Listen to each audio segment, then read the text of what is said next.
Iran और America के बीच तनाव कम होने का नाम ही नहीं ले रहा है। इसी बीच बेहद बड़ी खबर यह है कि एक दूसरे को फूटी आंख ना सुहाने वाले अमेरिका और रूस के बीच अच्छी बात हुई है, वो भी पूरे 90 मिनट यानी कि 1.5 घंटे तक। तो अमेरिका के राष्ट्रपति डोनाल्ड ट्रंप और रूस के राष्ट्रपति व्लादिमीर पुतिन के बीच करीब 90 मिनट तक फोन पर आखिर क्या बातचीत हुई है, जानेंगे इस वीडियो में।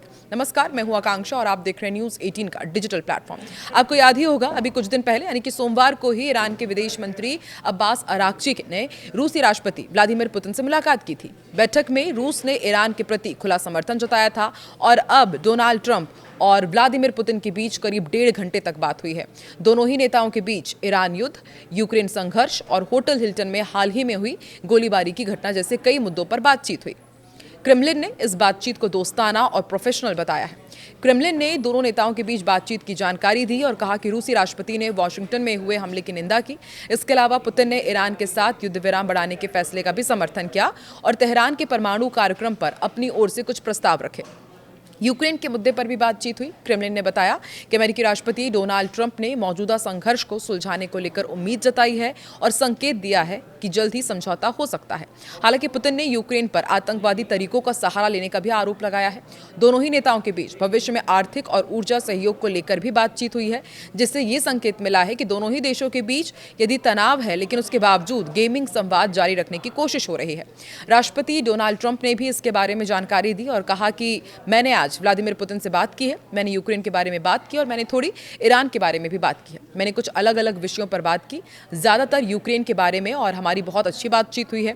मुझे लगता है कि हम जल्द ही कोई हल निकाल लेंगे। उन्होंने कहा कि पुतिन ने थोड़ा सीज फायर का सुझाव दिया है, संकेत दिया कि मॉस्को से एक ऑफिशियल घोषणा जल्द ही हो सकती है। ट्रंप ने विश्वास जताया कि पुतिन कुछ समय पहले एक डील करने के लिए तैयार थे, लेकिन दावा यह भी किया कि बाहरी असर ने पहले रूसी प्रेसिडेंट के लिए बातचीत की टेबल पर आना मुश्किल बना दिया था। डोनाल्ड ट्रंप ने यह भी कहा है कि हम ईरान को न्यूक्लियर हथियार नहीं बनाने देंगे। वो ये जानते हैं कि लगभग हर कोई जानता है। ये इशारा करते हुए ये कहा उन्होंने कि डील बेहतर है, लेकिन अगर बातचीत फेल हो जाती है तो अमेरिका बाकी फैसिलिटी हटाने के लिए तैयार है। तो देखिए, पहले ईरान से बात और अब रूस से अमेरिका की बात। तो क्या अब रूस दोनों देशों के बीच सब ठीक कराने की सोच रहा है? ये तो आने वाले वक्त में ही पता चलेगा। हाँ, लेकिन रूस के साथ बढ़ते अमेरिकी राष्ट्रपति डोनाल्ड ट्रंप के रिश्तों को लेकर अमेरिकी राजदूत जूली डेविस अपने पद से इस्तीफा देने जा रही हैं। इससे पहले हमने आपको जानकारी दी थी कि ब्रिजिट ब्रिंक ने भी इस्तीफा दे दिया था। उन्होंने ट्रंप की यूक्रेन नीति को लेकर इस्तीफा दिया था। साथ ही उन्होंने रूस के राष्ट्रपति को तानाशाह करार दिया। उन्होंने आरोप लगाया था कि ट्रंप रूस के राष्ट्रपति पुतिन का साथ दे रहे हैं। अब यूक्रेन में नियुक्त अमेरिकी राजदूत डेविस भी अपना इस्तीफा देने जा रही हैं। इधर अमेरिकी विदेश विभाग ने मंगलवार को जानकारी दी थी कि डेविस अपना पद छोड़ सकती हैं, रिटायर हो सकती हैं। राइटर्स के मुताबिक फाइनेंशियल टाइम्स ने इस खबर को सबसे पहले जारी किया था।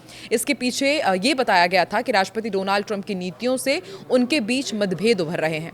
ट्रंप के यूक्रेन को लेकर कम होते समर्थन से डेविस निराश है। डेविस ने यह पद साल 2025 में संभाला था। उससे पहले ब्रिजिट ब्रिंक भी इस पद पर थी। उन्होंने भी यूक्रेन की नीतियों को लेकर ट्रंप पर आरोप लगाते हुए इस्तीफा दिया था। उस दौरान वो दोहरी भूमिका में थी। इनमें साइप्रस और कीव में अमेरिकी राजदूत की वो जिम्मेदारी निभा रही थी। वहीं अमेरिकी राष्ट्रपति डोनाल्ड ट्रंप ने राइफल के साथ अपनी एक फोटो शेयर की है और ईरान को कड़ी चेतावनी दी है। उन्होंने कहा है कि जल्दी समझदार बनो, अब ज्यादा देर नरमी नहीं बरती जाएगी। ट्रंप ने अपने सोशल मीडिया अकाउंट पर राइफल के साथ फोटो पोस्ट की और फोटो पर कैप्शन दिखा हुआ था, नो मोर मिस्टर नाइस गाय, यानी कि अब ज्यादा देर नरमी नहीं बरती जाएगी। उन्होंने परमाणु कार्यक्रम को लेकर चल रही बातचीत की धीमी रफ्तार पर नाराजगी जताई और कहा कि ईरान खुद को संभाल नहीं पा रहा है। ट्रंप ने कहा कि अगर जल्द कोई समझौता नहीं हुआ तो अमेरिका और भी सख्त रुख अपना सकता है। इसी बीच ईरान ने अमेरिका के खिलाफ संयुक्त राष्ट्र में शिकायत की है। तेहरान टाइम्स की रिपोर्ट के मुताबिक चिट्ठी में ईरान ने अमेरिका पर कई गंभीर आरोप लगाए हैं। ईरान का कहना है कि अमेरिका ने उसके जहाज़ों को जब्त करके समुद्री डकैती की है। संयुक्त राष्ट्र में ईरान के राजदूत अमीर सईद इरावानी ने यह भी कहा है कि अमेरिका ने मैजेस्टिक और टिफनी नाम के जहाज़ों को कब्जे में लिया है और लगभग 38 लाख बैरल ईरानी तेल भी जब्त कर लिया है। उनके मुताबिक ये कदम गैर कानूनी है और अंतर्राष्ट्रीय व्यापार में दखल देने जैसा है। आरोप ये भी है कि अमेरिका की ये कार्रवाई संयुक्त राष्ट्र चार्टर, अंतर्राष्ट्रीय कानून और समुद्र से जुड़े कानूनों का उल्लंघन करती है।